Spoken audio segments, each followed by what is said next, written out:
this week, is he on nights or days? Days. He's on days this week. Okay. And what about you? I work full time for children's services. Your hours, are they typically 9 to 5? Sure.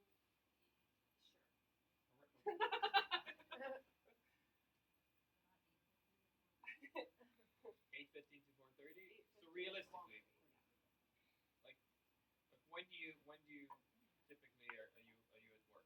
I would leave the house at 7:30, and typically not home until about 5:45. 7:30 a.m. Yeah. And 5:45 you're home.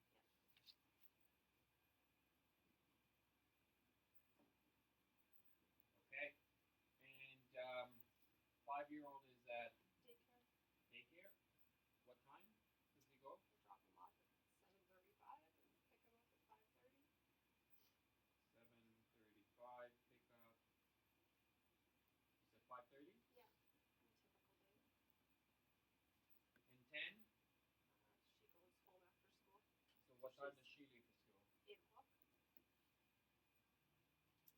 she's home by 3:45. And she's home by herself until we get home.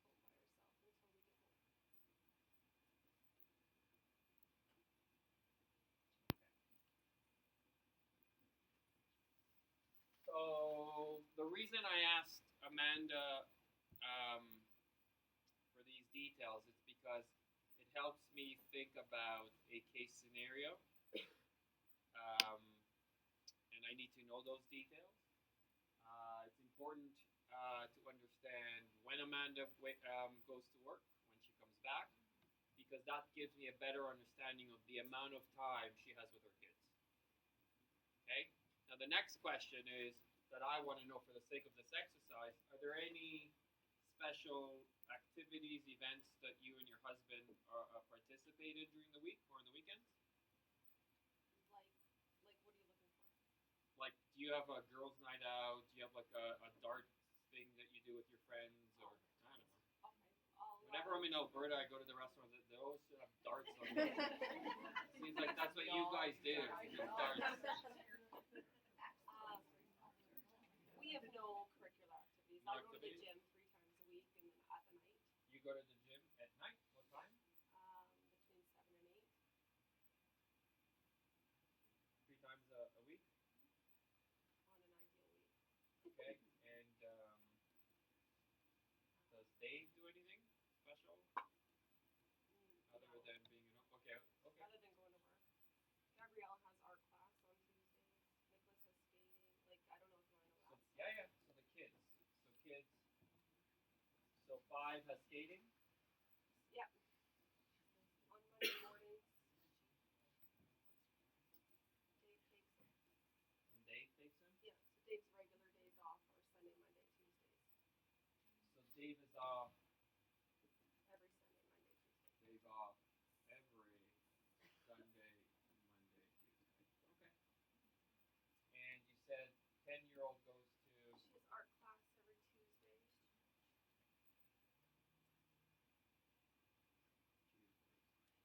Okay. What time? 4 to 6. Okay. So the reason I did this, I went into this process, and I'm going to ask you, when you're sitting with families, to ask these questions, to understand their routine.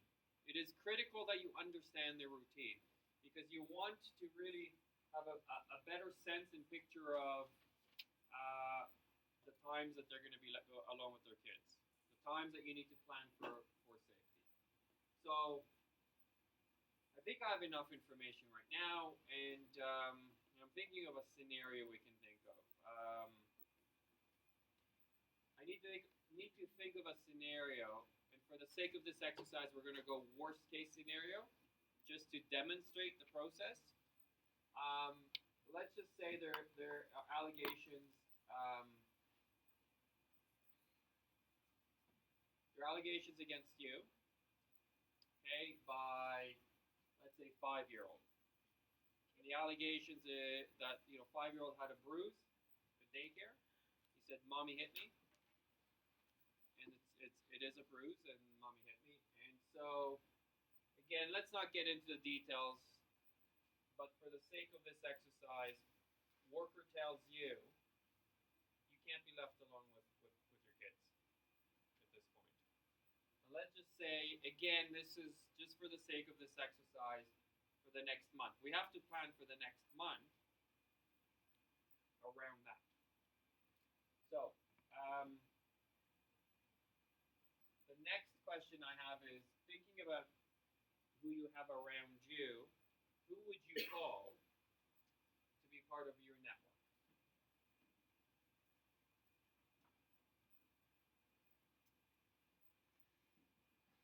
I would likely call one of my good friends Karen. Karen. Karen is big friend. Okay. Who else would you call? I'm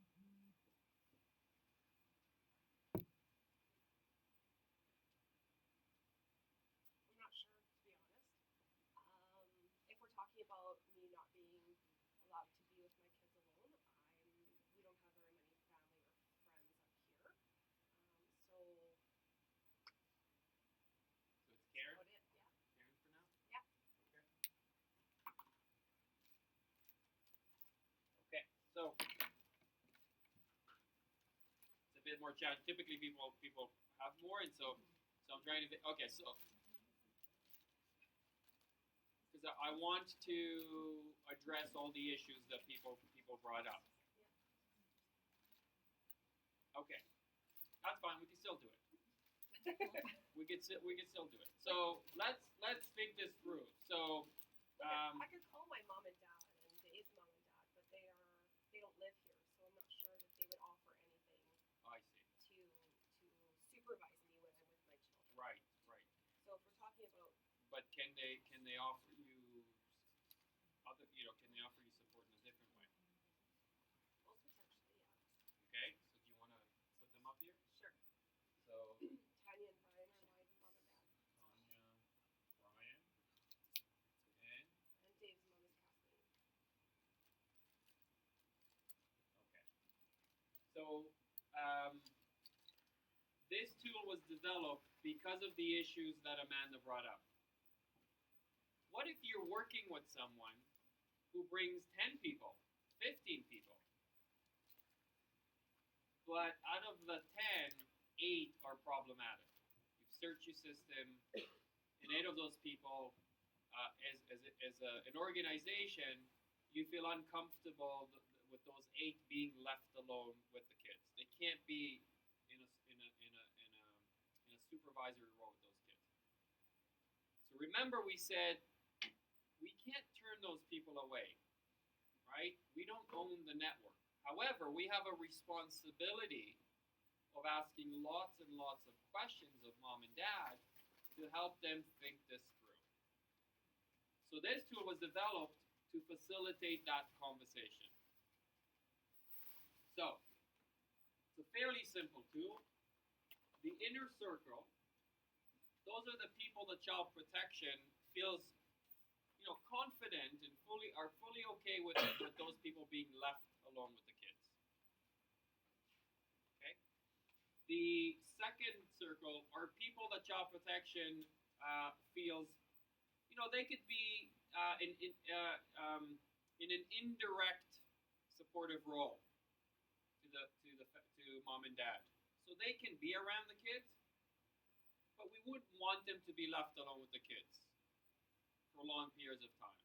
Maybe we're okay for 10, 15, 20 minutes, or we want to make sure that there's someone else around. Now that might be maybe a grandma who has history with drinking, but she's not actively drinking now, or it might be a grandma that binge drinks, so she doesn't always drink, but she's binge, and we're not really sure when that will, so yeah, she might be safe for a short period of time, but we don't want to put that stress on her. The last circle is the people that child protection, under no circumstances, will ever be okay with those people being left alone with the kids. Make sense so far? And so the first step is, Amanda brings forward her network, and so I'm going to sit down with Amanda and ask lots of questions about these people. And then help Amanda sort them out using this tool. Now, for the sake of this exercise, let's suppose that Karen, we've checked our system, and we have some serious worries about Karen. Amanda may not know this, but Karen uses cocaine, and we've been open with Karen. Or cocaine's not that bad, so Karen likes to dabble in meth. She likes the meth, but Amanda has no idea. What sort of questions might you ask Amanda? And you know that there's no way you'll be okay with Karen being left alone with those kids. What sort of questions might you ask Amanda?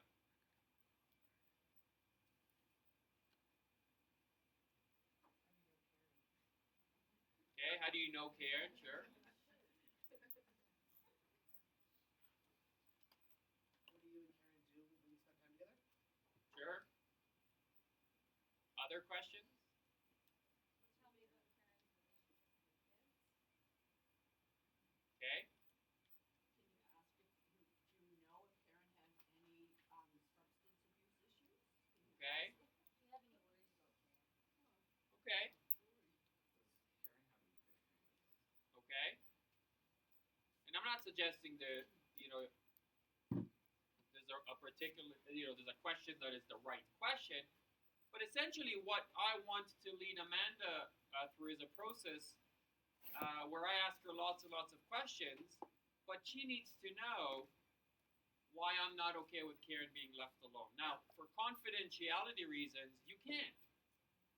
And so what's one question that you can ask Amanda?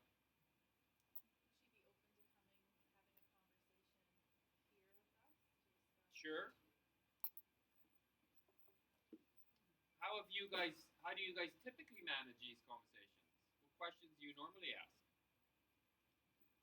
We asked the parent to ask their friend if there would be any concerns with CFS. Okay, very nice. Can you ask that a bit louder? You'd ask Amanda to ask her friend if CFS would have any concerns. Very nice. What do you suppose Child Protection would be most worried about in Karen being part of this process? Right? And you might say, look, for confidentiality reasons, I can't really share with you. However, my bottom line, or at this point, we're not confident that, or we're not feeling confident or comfortable with Karen being left alone with the kids. Now, remember, I'm not turning Karen away. So my follow-up question is, I think you might want to talk to Karen, but what's the other question that I might ask Amanda? In what other ways can Karen be a support to you? Excellent question. And this is how I don't send Karen away, but look, Karen can't be left alone with the kids, but what else can Karen do to help you keep your kids safe? And Amanda might say, oh, depending on the issue, is maybe Karen is the person that I can go stay with. Or maybe Karen is someone who goes in and buys groceries because, husband can't leave because he's quit his job, or he's on a leave and he's staying home and he can't leave, so now he's, right? By the way, you forgot to include your husband. I just assumed he'd be there. I just realized that. You're like, Poor Dave. Poor Dave. He gets excluded all the time. just left Dave out. Make sense so far? Now, let's suppose, again, just for this exercise, grandparents were here. They could be here, and they are here. And so we have in total 5 people.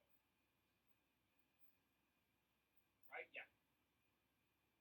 Okay? Now I'm going to make things a bit more challenging. Okay? So from the 5, actually, let's just leave it. Let's leave it the way it is.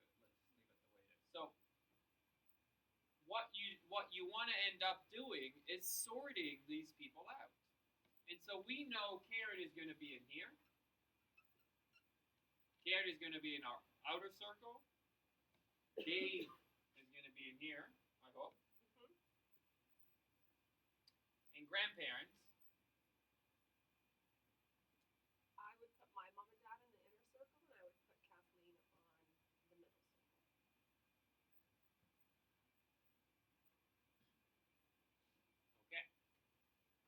So, first step, we've sorted people out.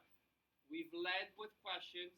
And Amanda, so actually, what do you suppose is happened for Amanda? What is the best about this for Amanda that we asked her these questions and we've she's sorted these people out.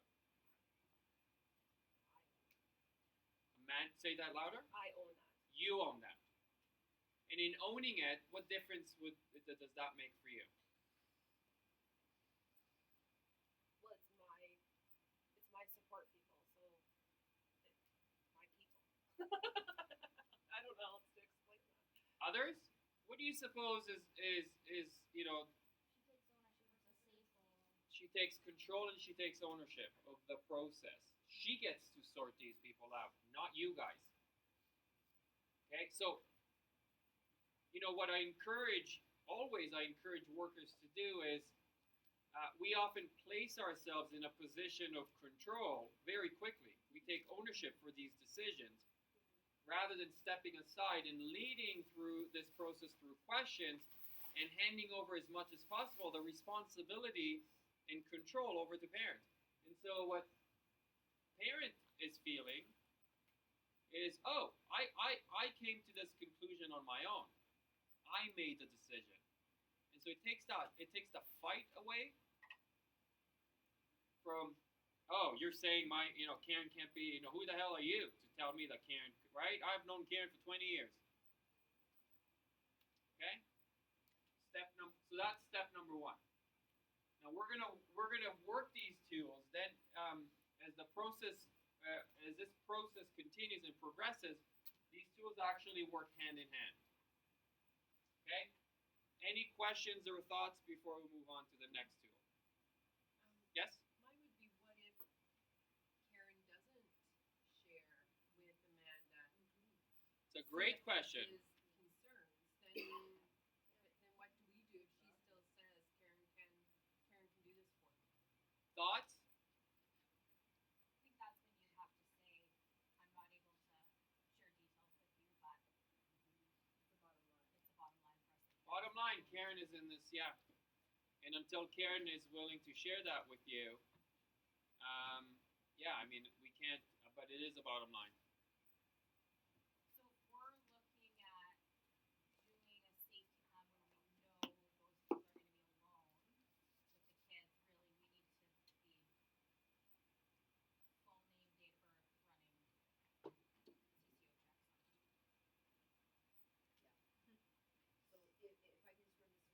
So if I can just run this through my head, we get the names from Amanda. Yes. We're getting all the info we need to do our checks. Yes. Are we meeting with Amanda before we bring the network together to discuss the people, or is it at this meeting? I'll let you guys decide Okay. how to do that. Because some people feel confident, comfortable enough to do that with the network. Some have said, you know what, no, I'd like to have that with mom first. Yeah. And then have. And then, yeah. So you sort of have this sorting though before you then start organizing who goes where. Yes. Okay. And are there any tips to, I was just saying to Lindsay, I know for some of our families, especially the ones in this, Dover, Forest Lawn area and stuff, they'll go to find their supports and they come back and nobody wants to come because children's services is involved. They kind of teeter on that. They're scared of us. They don't want us to even be mentioned, whatever. So any tips on how to support parents to get their people to come to the table when we're at the table? Any questions that can We'll be talk asked? about that Okay. when we, after this process, when we talk about the network assessment meeting that I mentioned to you. That's the meeting where we're going to meet with the network and assess them. Remember, during that network, we're going to lead with lots of questions: managing denial, developing partnership with them, assessing their willingness, capacity, and ability. Okay, but also lots and lots of questions. So yeah, we'll touch on that. Okay. Other thoughts or questions before we move on? Is this not any different than the 3 houses for adults? So remember, the 3 houses is a tool we use when? Assessment of risk and safety, right? Mitigating factors and what needs to happen. This is just sorting people out. Which is what I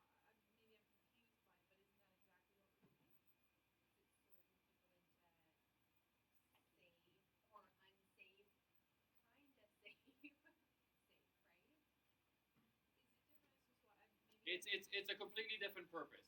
3 houses typically is used with kids. 3 columns with adults. The purpose of a 3 columns is to understand risk and safety as it relates to the protection issue. Safety house is a tool that's used with kids before safety planning to ask them lots of questions about what safety would look like for them and what rules they would want, and to bring their voice into safety planning. This tool sorts network members, sorts them out into the 3 different levels of, essentially for us, comfort with being around those kids. And so for the longest time, we've been hearing from people about, well, they're bringing all these unsafe people. I plainly tell them they can't be around, and then we run into problems. Mom and dad get really angry with us. They're really frustrated. And so this is a tool that helps lead through conversations and questions in helping families think that through, and they now take ownership of those decisions and processes with us being firm but hugely kind, right? So, yeah, it's a different tool, different process. I can see though how you're kind of compartmentalizing it in your head, because essentially, like the inside one was the people who can be in my safety house. The outside people can visit, and the outside, like the very outside ones, are the ones that aren't allowed. Yeah. And so You'll notice lots of similarities and connections between the tools, and that's by design, right? Because it that's by design. Yeah. So it's a good question. Yes. So does this have a title? This one I just call it sorting circles. I'm still working on titles. I don't know what a better name for it. If you can come up with one, let me know. we've got copies of that. Yeah, we just call it like the support network circle or Yeah. safety network circle. You got copies of this? Yeah. I've used it too. Susie Essex or these ones? The circle I've used. Really? Yeah. How did you Inner get your circle hands on thing. that? I'm curious. I don't A know. long time. Maybe Because it's this hasn't been published. I've been- Yeah, they're Safety circles is Susie Essex. Okay. Those are different. That's a different tool. Oh, Isn't it the same thing? The people in the middle are like the safe people, the people in the, or and then the people on the next circle. Or I wonder if someone who's gone to a training before has seen this and put it into. But it's called safety circle. Safety circles. Yeah. Okay. Anyways. Those are more quality and where did that? Yeah. Yeah. These are different Maybe conversations we were around. from the future. So let's move on.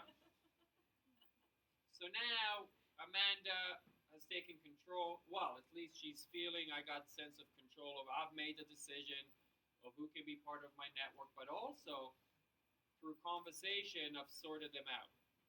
The next step is, okay, Amanda, so we have to figure out, here are your people. We have right now 3 people in your inner circle who we know could be left alone with the kids. Now we have to figure out how many hours every single day do we need to find coverage for. Now, in this case, we have alternating calendars.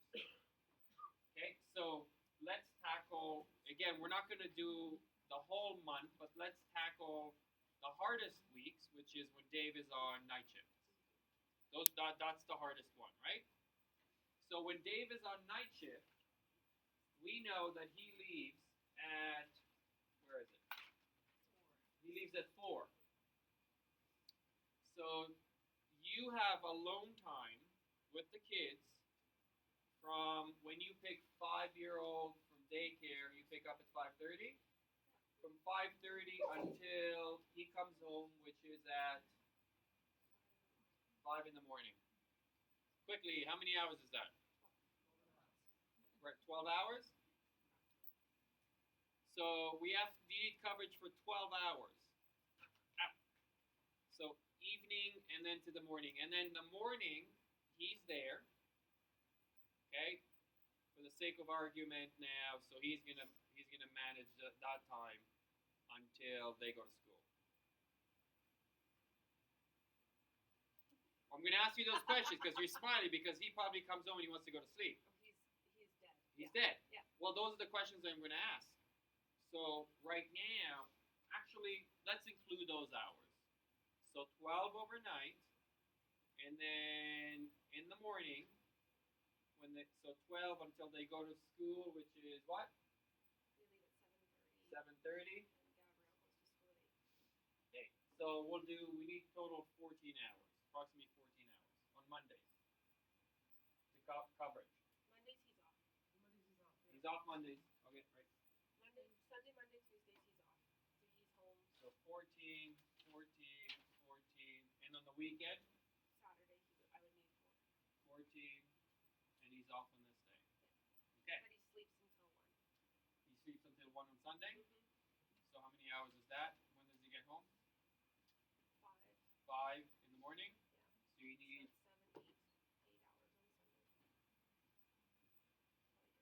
So that's 7, 8 hours on Sunday. Probably gets that. okay. Saturday you need 24. Yeah, Saturday you need 24 hours. Right. Yep. You're right, because I'm not at work. Thank you guys. Okay. Again, with families, ask all those questions. Get really specific with your questions about times. That's where you want to understand routines and asking all those questions. When do you get up? When, right? Now the first question I have, or what's the first question you have? Who can stay over? Okay, so we have Wednesday, we need 14 hours covered. My first question would be, so you have Dave, and we have Tanya and Brian. What if you don't have them if they're away? Make it more complicated. Okay, so let's do that. Because in reality, we don't have Tanya and Brian. Yeah, we don't have Tanya and Brian. Okay? My first question to Amanda is going to be, okay, so we need 14 hours coverage on Wednesday. We have Dave is the only person in our inner circle who's covering Wednesdays. Well,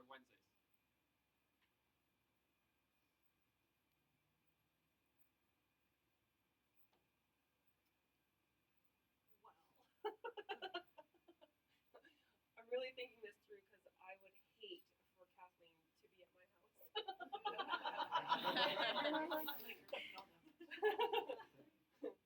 my mother-in-law, only by marriage. Well, I guess I'd have no choice but to have Kathleen come. Okay, does Kathleen live? She lives in Vulcan. Where is that? Is that close? No.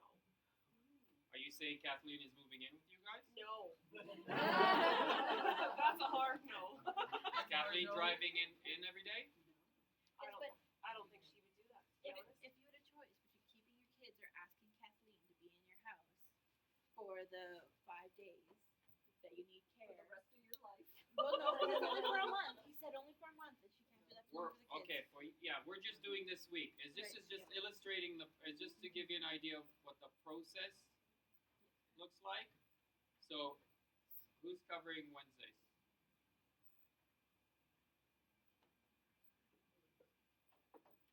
And Karen, I can't put Karen in my inner circle. Well, Karen for is this a meth head. That you don't know about. That's right. So you can, but we just don't know how long that's gonna work out with his day. That's right. And I'm purposely making this really challenging because these are some of the cases that you guys are dealing with. Lots of them, right? So let's think it through.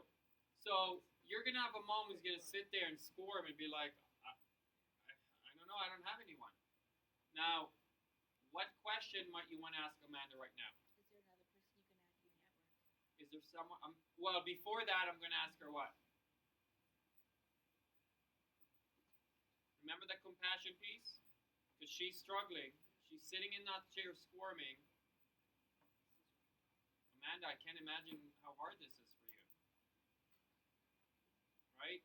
Can't imagine what's going through your mind right now. What do you suggest? we do right now. Any thoughts? Honestly, I think I would ask my husband if he could take a leave of absence for a period of time. Okay. Now, what question might you ask now?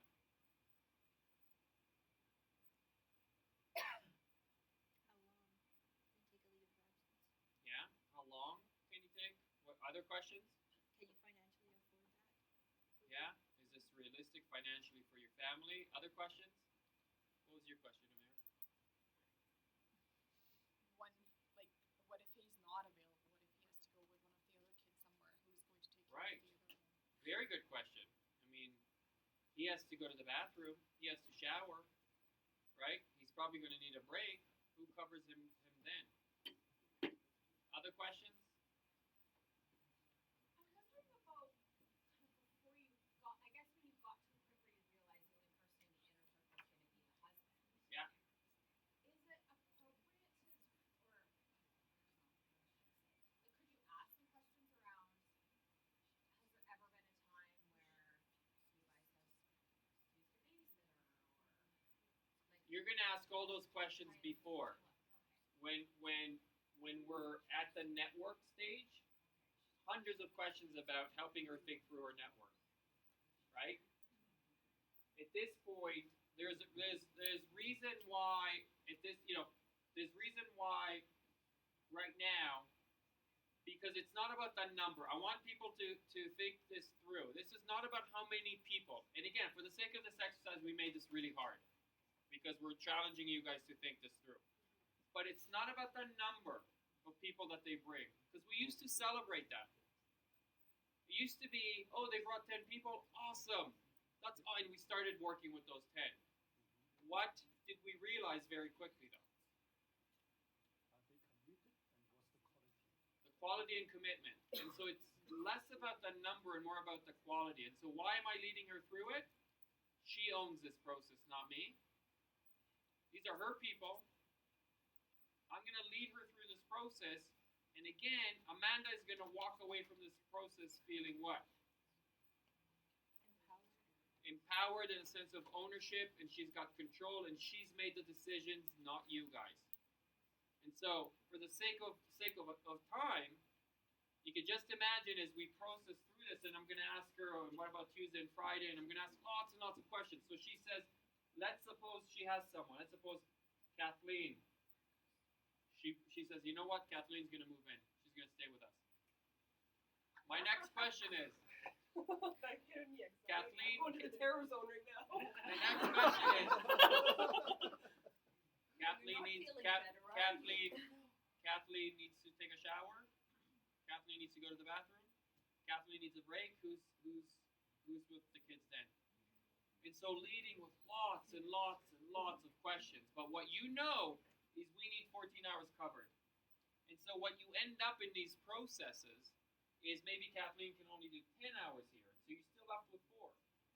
And here maybe, and let's suppose, we really ask lots and lots of questions and Amanda is thinking it through and we end up with, okay, so we need 5 more here, and on this day, she managed to, Kathleen agrees to come again, and it's 10 hours and 2 hours. These hours are still outstanding. And your question for Amanda is going to be what? Who else, Amanda, do you suppose you can bring forward? Because we have these outstanding hours. Now, what I hope is really sort of standing out to you guys is this takes those arbitrary, those decisions we used to make arbitrarily about how many people you'd need.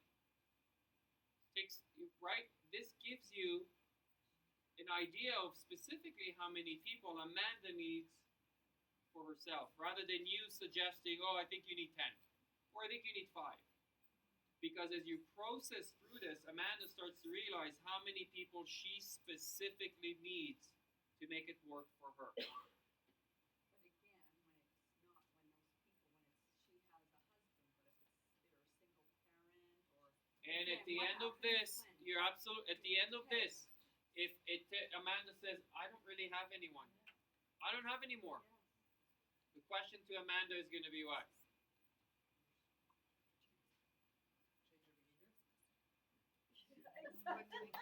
Sorry. What question are you going to be? Again, with lots of compassion. You have a bottom line and you have to meet that. So, Amanda, what do you suggest we do right now? Because it seems like we don't have enough people,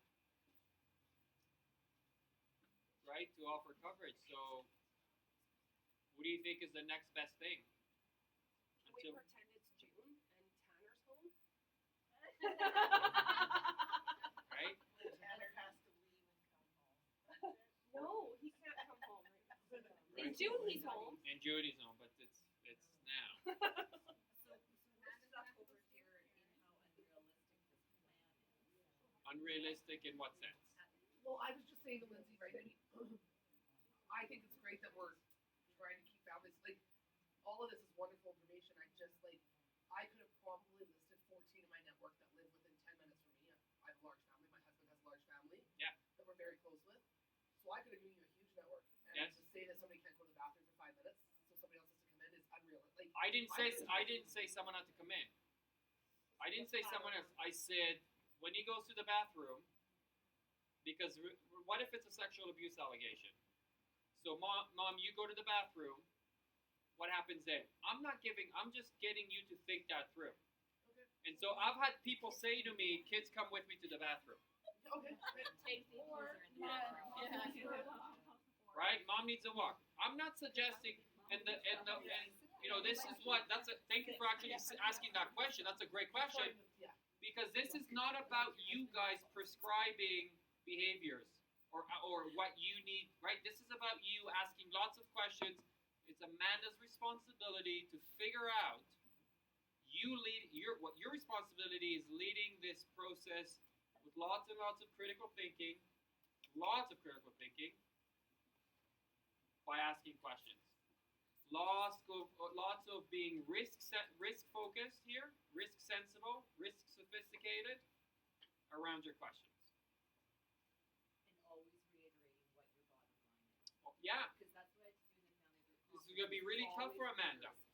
It's gonna be. You could just imagine someone like it's gonna. She's like, I don't have anyone.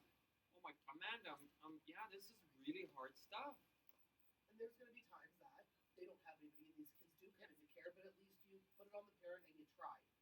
So okay, very good. Thank you. Parents having gone through this process, we come to a decision that realization that hey, the kids really we can't provide safety for them until we have until whatever we have a plan in place. Or what do you suppose? Those parents who were part of this process, what do you suppose that this process? What was the best about this process for them? That they're part of the decision making. And it's not just us coming in saying, this is what's happening.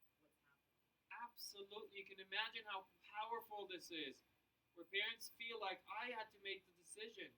It wasn't a worker who arbitrarily just said, or just you can't be alone with your kids and you have to move out.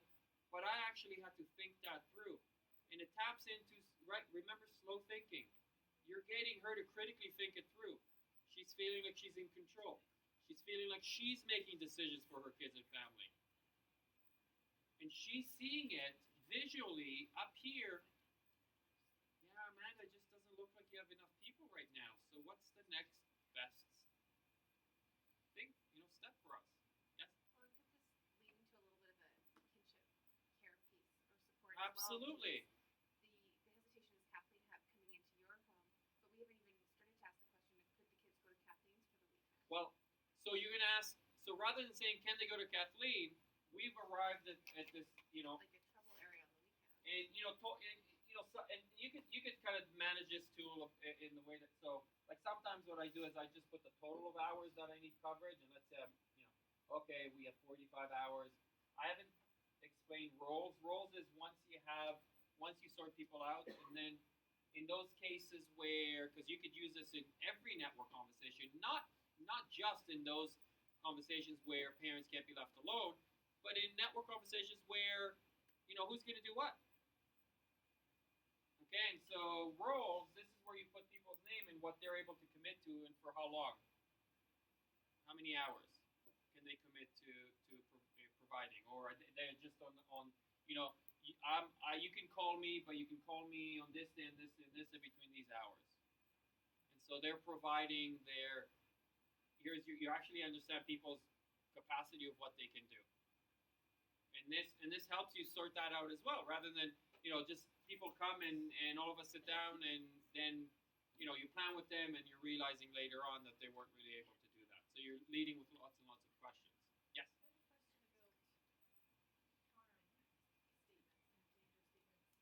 have a question about harm statements and danger statements. If you get to a situation like this, I've been kind of running through this over and over again. All my family's passed away. I have no supports in that way. And if I was honestly in this situation, I think as a caseworker looking at my situation, I might have trouble sticking to my bottom line that won't cause more harm for the kids in the long run if the bottom line is that we have to separate due to, say if it's a sexual abuse, that might be a different situation. If it's violence, it might be a different situation. You get to keep your family all together, and then my harm might be more impactful for the kids because it comes down to you saying to me, I have to, not you saying it, but I say the only option now is that me and my husband separate. I lose my job, he loses his job, and whatever that might look like. Is there a time when you ever have to readjust your bottom lines or harm statements to make sure that we're not doing worse for the kids because we've run into a situation like this? I don't know. What do you guys think?